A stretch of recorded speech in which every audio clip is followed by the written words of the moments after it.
وہ تو آپ نے اس لیے خریدے ہیں کیونکہ آپ اسے مال انویسٹمنٹ یا کنز کے طور پر یوز کرنا چاہتے ہیں، اور یہ پھر سونے اور چاندی کی جنس سے اس کو تسلیم کیا جائے گا۔ زیورات پر زکوٰۃ نہ ہونے پر دلائل اما عائشہ رضی اللہ تعالی عنہ کے بارے میں ہے کہ نبی کریم صلی اللہ علیہ وسلم کی زوجہ محترمہ سیدہ عائشہ رضی اللہ تعالی عنہ اپنی یتیم بھتیجیوں کی کفالت کرتی تھیں، ان بچیوں کے زیورات تھے، سیدہ عائشہ رضی اللہ تعالی عنہ ان زیورات کی زکوٰۃ نہیں نکالتی تھیں۔ اسی طریقے سے اس حدیث کو موطا امام مالک نے نقل کیا ہے، وہ سندہ صحیح۔ اسی طریقے سے سیدنا جابر ابن عبداللہ فرماتے ہیں کہ لیس فی الحلی زکوٰۃ، زیورات میں زکوٰۃ نہیں۔ ایک شخص نے عرض کیا خواہ اس کی قیمت 1000 درہم کے برابر ہو، تو سیدنا جابر نے فرمایا 1000 درہم تو بہت زیادہ ہے، یا فرمایا بہت بڑی رقم ہے۔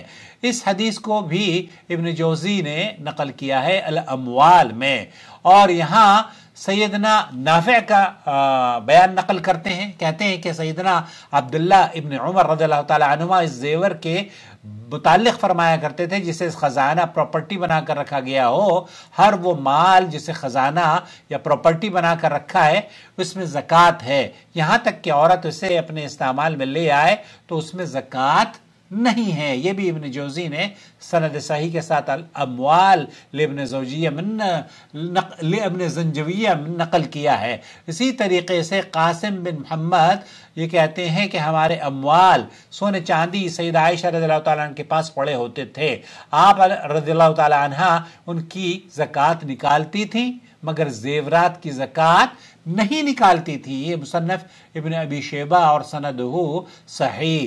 آپ رضی اللہ تعالی عنہ زیورات کی زکوٰۃ نہیں دیتی تھیں، جبکہ آپ رضی اللہ تعالی عنہ کی بیٹیوں کے زیورات کی قیمت 50,000 درہم کے لگ بھگ تھی۔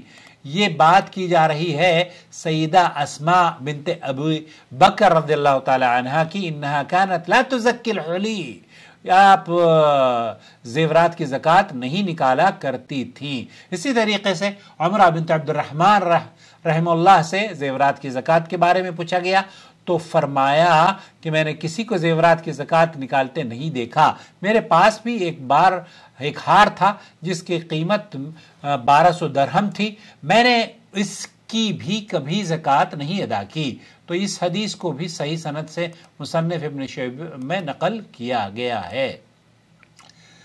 امام ابو جعفر باقر رحمۃ اللہ علیہ فرماتے ہیں کہ لیس فی الحلی زکوٰۃ، زکوٰۃ زیورات میں زکوٰۃ نہیں ہے۔ اسی طریقے سے نیز فرماتے ہیں کہ زیورات کی زکوٰۃ یہی ہے کہ اسے کبھی کبھار کسی کو پہننے کے لیے استعارتاً دے دیا جائے، کہ نہیں آپ اگر خالہ کو دے دیں، سہیلی کو دے دیں جو پہن کر کبھی یوز کر لیں، اس سے بھی زکوٰۃ آپ کو دینی ضروری نہیں ہے، آپ کی زکوٰۃ ہو جائے گی۔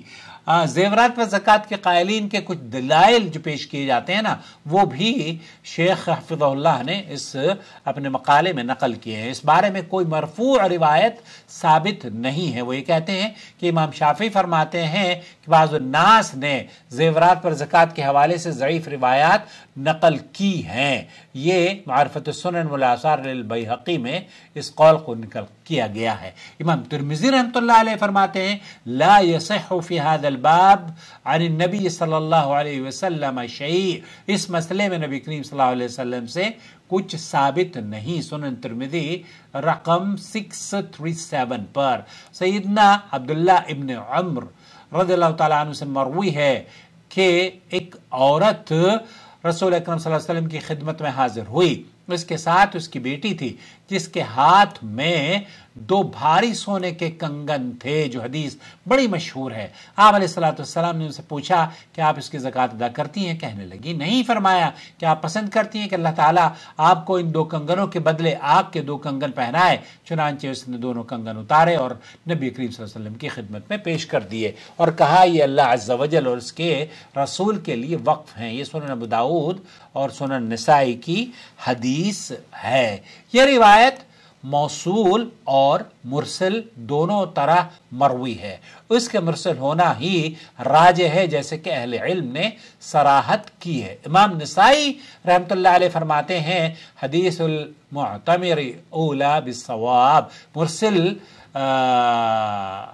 مرسل بیان کرنے والے معتمر بن سلیمان کی روایت ہی درست ہے. یہ جو روایت ہے یہ مرسل سنن الکبریٰ میں اسے نقل کیا گیا ہے. اسی طریقے سے یہ روایت مرسل ہے، ضعیف ہے. امام ترمذی رحمۃ اللہ علیہ فرماتے ہیں کہ فی اسنادہ ھذا الحدیث مقال، اس حدیث کی سند میں کلام کیا گیا ہے. سنن ترمذی میں حدیث نمبر 636 پر.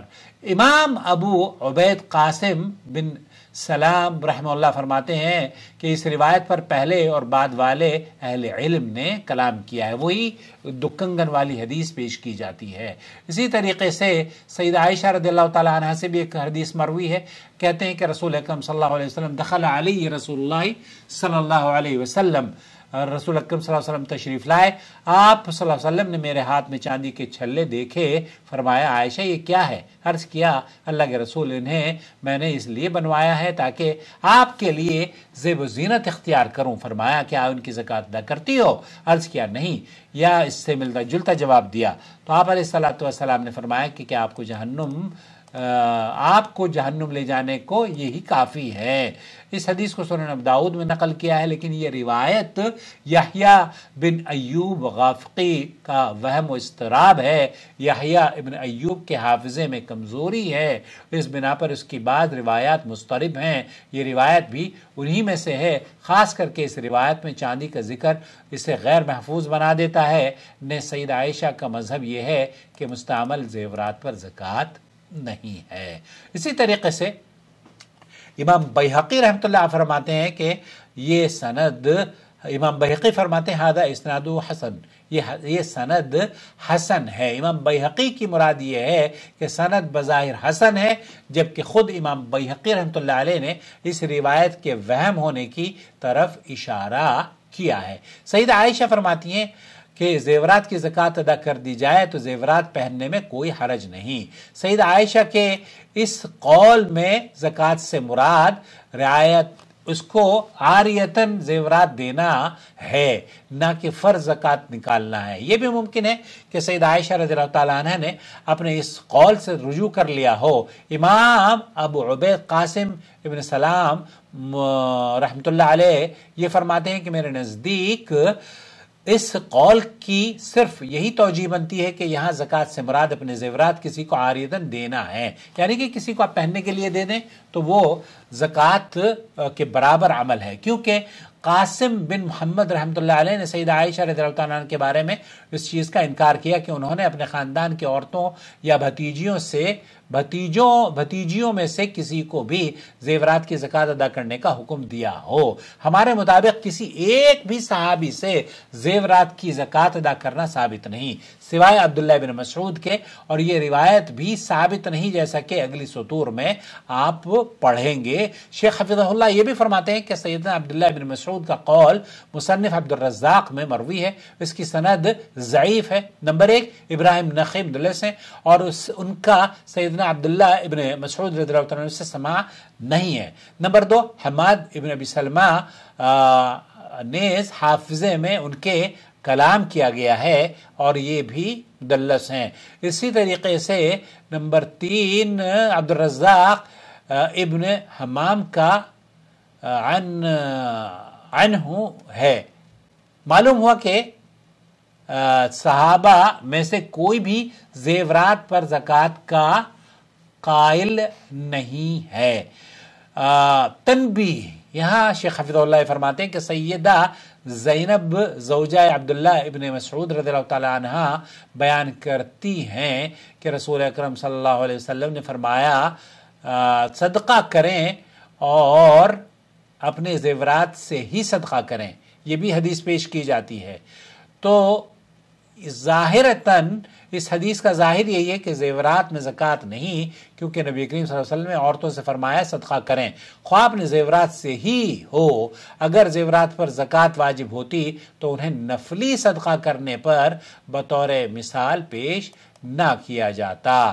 بعض اہل علم زیورات میں زکوٰۃ پر قرآن و حدیث کے عمومی دلائل سے استدلال کرتے ہیں۔ یہ استدلال درست نہیں، کیونکہ سب سے معتبر فہم صحابہ اور اسلاف امت کا ہے۔ اسلاف امت ان عمومی دلائل سے بخوبی واقف تھے اور کما حقہ ان کا فہم بھی رکھتے تھے۔ اس کے بارے میں صحابہ رضی اللہ تعالیٰ عنہم نے ان دلائل سے بھی زیورات میں زکوٰۃ کے وجوب پر استدلال نہیں کیا۔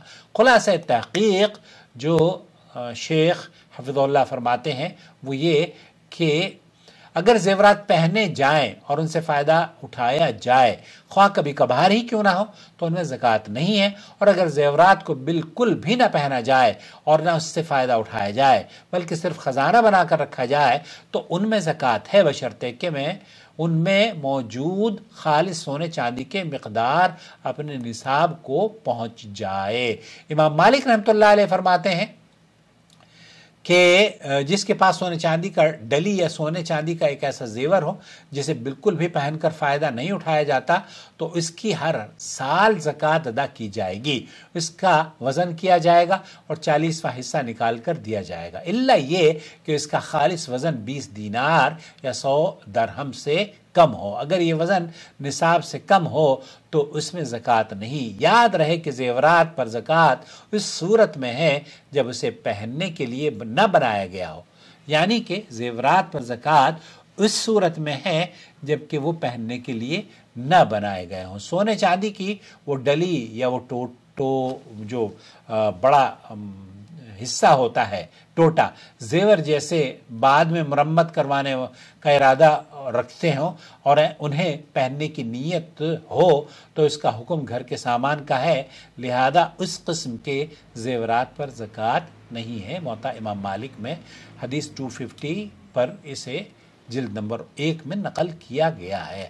مولانا نے یہ مقالہ 1 مارچ سن 2025 کو تحریر فرمایا اور یہ ان کی ویب سائٹ پر بھی موجود ہے، یہ گوگل پر موجود ہے۔ اس مقالے کو میں اپنے ڈسکرپشن باکس میں اس کا لنک دے دوں گا، اگر کوئی اس مقالے کو سننا یا پڑھنا چاہے، تفصیل جاننا چاہے تو غلام مصطفیٰ ظہیر امن پوری حفظہ اللہ کا یہ مقالہ میری چینل کی اس ویڈیو کی ڈسکرپشن باکس میں مل جائے گا۔ اپنا بہت خیال رکھیں، اور صحیح موقف شیخ عزیر شمس سے جب میری ملاقات ہوئی مکہ مکرمہ میں، بڑے عالم دین تھے، اللہ ان کو غریق رحمت کرے، تو میں پہلے زکوٰۃ کے ادا کرنے کا قائل تھا، لیکن جب ان سے ملاقات ہوئی اور انہوں نے یہ تفاصیل مجھے ذکر کی تو زیورات پر چونکہ کوئی بھی صحیح، امام ترمذی رحمۃ اللہ علیہ فرماتے ہیں کہ اس باب میں کوئی بھی حدیث صحیح موجود نہیں ہے، اور کسی بھی صحابہ سے صحیح سند کے ساتھ یہ موجود نہیں کہ وہ اپنے زیورات پر زکوٰۃ نکالتے تھے۔ تو امید ہے وضاحت ہو گئی ہوگی۔ آپ حنفی ہیں، شافعی ہیں، مالکی ہیں، حنبلی ہیں، لیکن نبی کریم صلی اللہ علیہ وسلم کی امتی ہیں۔ وہ عمل اختیار کریں جو نبی کریم صلی اللہ علیہ وسلم سے ثابت ہو، صحابہ سے ثابت ہو۔ ائمہ رحمۃ اللہ علیہ ان کے بڑے مرتبے اور بڑا مقام ہے، ہم ان کا عزت اور احترام کرتے ہیں، لیکن کیا دین میں نبی کریم صلی اللہ علیہ وسلم کی حدیث کے ہوتے ہوئے ہم کسی کے اور قول پر عمل کریں، یہ غیر مناسب ہے۔ شیخ بن باز رحمۃ اللہ علیہ سے سعودی عرب کے مفتی اعظم سے پوچھا گیا، انہوں نے کہا کہ یہ مسلمان پر جائز نہیں ہے کہ وہ کسی کے اقوال کو بغیر کسی سند کے لے اور ان پر عمل کرے۔ اپنا خیال رکھیں۔ شهر رمضان الذي أنزل فيه القرآن هدى للناس وبينات من الهدى والفرقان